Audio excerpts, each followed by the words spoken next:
Hola gente misteriosa, hoy tendremos unas historias breves pero a su vez envueltas de suspenso y temor, espero sean de tu agrado, te invito a suscribirte y ver nuestros videos.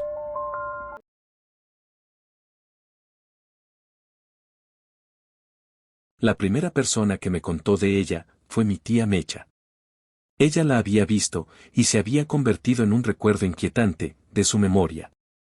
Me estoy refiriendo a la momia Mernes. Según me contó Mecha, cuando era pequeña, supo verla en su ataúd vidriado. La historia dice que a finales de los 1800, una joven y bella mujer murió de manera misteriosa.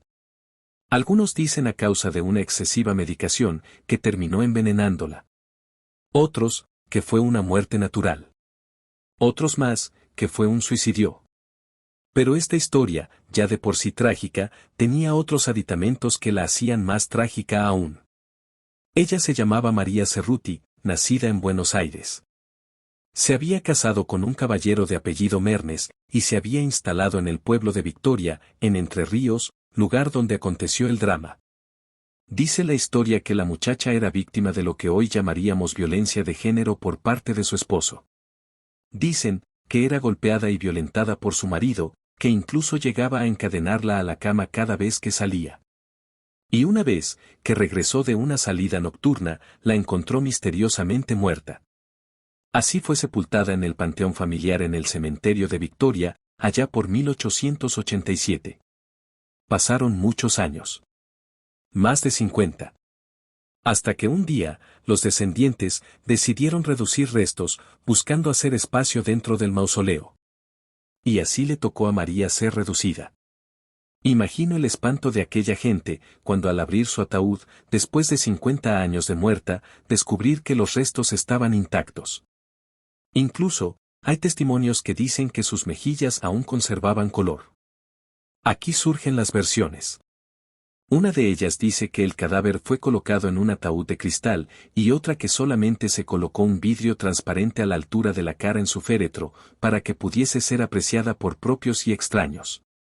Tanto fue el revuelo que se armó, que hubo gente que le otorgó dotes místicas a la pobre momia, y empezaron a tejerse historias de milagros concedidos. La iglesia metió la cuchara, para analizar si no era un caso de incorruptibilidad cercana a la santidad.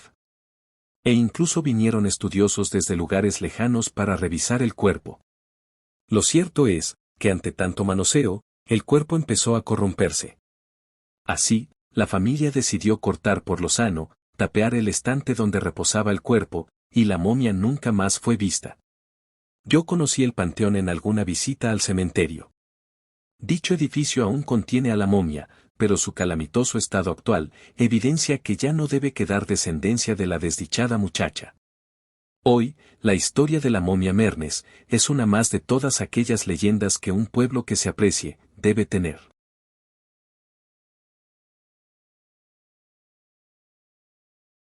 La última llamada de abordaje había sonado en el altavoz del aeropuerto. Aquella noche de octubre, el vuelo 246 estaba casi lleno. Cientos de pasajeros se acomodaban en sus asientos, algunos conversaban en voz baja con la emoción de un nuevo comienzo, otros sostenían las manos de sus seres queridos mientras las luces de la cabina disminuían. No sabían que cada mirada, cada abrazo y cada susurro sería el último. Mientras el avión surcaba el cielo oscuro, los pasajeros se relajaron. Algunos cerraron los ojos, otros miraban las nubes al otro lado de las ventanillas. Pero todo cambió de golpe cuando el avión se sacudió violentamente. Las luces parpadearon, y un silencio espeso se apoderó del lugar antes de que el capitán anunciara que enfrentaban problemas técnicos. Lo siguiente fue una serie de gritos ahogados y el estruendo de la aeronave al caer. La tormenta devoró el vuelo 246. Cuando despertaron, se encontraron en una isla desconocida, rodeados de restos esparcidos del avión. Desorientados y confundidos, se pusieron de pie y se miraron entre sí. Había algo extraño en el lugar, algo oscuro y opresivo que parecía flotar en el aire. Los sobrevivientes pronto se dieron cuenta de que no sentían frío ni calor, sus heridas no les dolían, y sus cuerpos no mostraban el cansancio del impacto. A pesar de todo, algo en sus miradas y sus gestos delataba que no comprendían la verdadera naturaleza de su situación. La primera en entenderlo fue una anciana que solía volar para ver a sus nietos.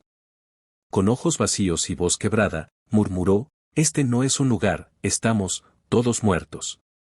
Al decirlo, sus palabras rompieron lo poco que quedaba de esperanza en los otros pasajeros. No había sonidos de animales, ni ríos, ni viento. Solo un silencio abrumador y pesado. Los días pasaron en un torbellino de desorientación. Los sobrevivientes vagaban por la isla en busca de una salida, pero cada camino los llevaba de regreso al mismo lugar. Intentaron encender una fogata, llamar la atención, enviar señales, pero no había nada ni nadie que pudiera responderles. La isla era su único espectador, y parecía que las sombras en las rocas y en los árboles se alargaban para envolverlos, susurrando sus nombres en un murmullo sin descanso. Al caer la noche, cada uno de ellos era visitado por figuras que parecían emerger de las profundidades de la oscuridad. Un hombre joven vio aparecer a su padre, que había fallecido años atrás, mirándolo con una tristeza que atravesaba el alma. Una mujer encontró a su hija, la que nunca pudo ver crecer, esperándola con la misma mirada que tuvo en su último aliento.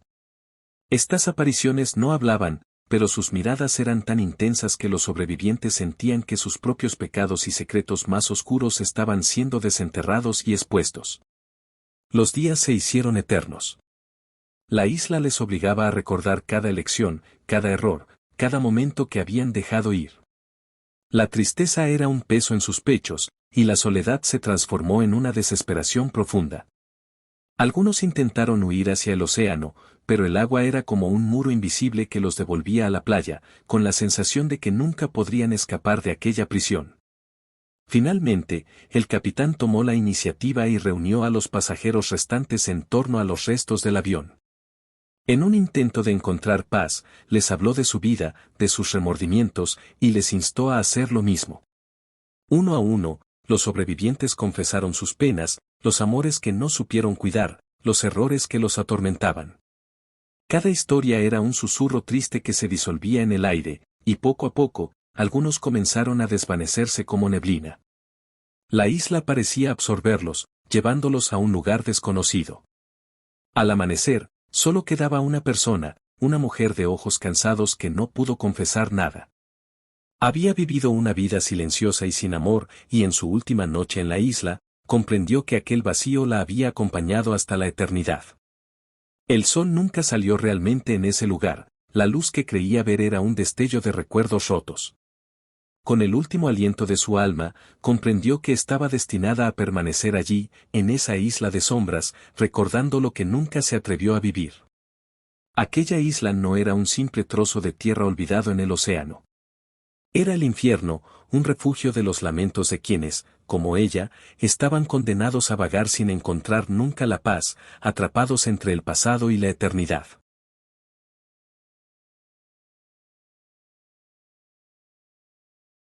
La historia de las 7 cabecitas. En el kilómetro 21 de la carretera panamericana en Chihuahua, se encuentra un monumento que guarda una historia profundamente marcada por la tragedia y la leyenda. En 1939, este tramo de la carretera fue el escenario de un terrible accidente en el que 7 niños perdieron la vida de manera trágica. Desde entonces, el lugar ha sido envuelto en una leyenda que ha capturado la imaginación de muchos. Se dice que el espíritu de los niños fallecidos ronda la zona, creando relatos de apariciones y fenómenos inexplicables que han sido transmitidos de generación en generación. El monumento, hecho en memoria de estos niños, no solo conmemora su pérdida, sino que también se ha convertido en un símbolo de la leyenda que persiste en la memoria colectiva de la región. El accidente que dio inicio a la leyenda. El 1 de agosto de 1939, un grupo de 25 niños de la Asociación Cristiana de Jóvenes, INCA, de Chihuahua emprendió un viaje hacia el Parque Nacional Cumbres de Majalca, viajando por la carretera panamericana. Al llegar al kilómetro 21, conocido localmente como la Curva del Muerto, o Curvas del Perico, el autobús en el que viajaban sufrió un trágico accidente. Mientras cruzaban el peligroso tramo, y los niños bromeaban y disfrutaban del viaje, el autobús perdió el control alrededor de las 5 de la tarde y se estrelló. Este incidente se convirtió en uno de los accidentes más devastadores en la historia de Chihuahua. Noticias Chihuahua y su gente. Muerte de 7 niños, 3 fallecieron en el lugar y 4 más murieron en el hospital a causa de las graves lesiones que sufrieron. El trágico evento dejó una profunda huella en la región y el kilómetro 21, apodado la Curva del Muerto, se ha convertido en un lugar cargado de memoria y leyendas. Cabe mencionar que eso es una ruta corta para llegar a la frontera, ya hace muchísimos años no se usa. Se hizo otra carretera paralela y recta ya que esta es sumamente peligrosa y allí han perdido la vida muchísimas personas cuando quieren abreviar el camino y no pagar impuesto en la caseta. Eso ha cobrado muchas vidas, marcando un doloroso capítulo en la historia local. La leyenda del monumento de las 7 cabecitas de Chihuahua. En mayo de 1940, las autoridades del estado de Chihuahua instalaron un monumento en honor a los 7 niños que perdieron la vida en el trágico accidente ocurrido en la carretera panamericana. Los niños, si quieres ver sus cabecitas busca en Google, fallecidos eran Venancio Gabriel Gardea de 14 años, Armando Gutiérrez Valderrama y Jorge Giacoman, ambos de 13 años, Luis Díaz García y Teodoro Faulkner, de 11 años, y Alberto Méndez Peña y Horacio Brondo Valdés, de 10 años. Desde la instalación del monumento, el lugar ha sido objeto de diversas leyendas. La más popular cuenta que, durante la noche, en el tramo donde ocurrió el accidente se pueden escuchar lamentos y risas de niños, como si las almas de los niños aún estuvieran presentes. Además, se dice que en el monumento, conocido como Las Cabecitas, algunos locales han reportado que las figuras parecen cobrar vida por la noche, moviendo los ojos y las facciones del rostro. Este fenómeno ha llevado a muchos a evitar mirar el monumento al pasar por el lugar, por temor a observar estos inquietantes movimientos. La combinación de tragedia y leyenda ha convertido a este sitio en un lugar de profunda resonancia en la memoria colectiva de la región. Además, se dice que la instalación de este monumento no solo fue un acto de conmemoración, sino también una medida preventiva. La idea surgió con el propósito de alertar a los conductores que transitan por la zona sobre el peligro inherente de ese tramo de la carretera.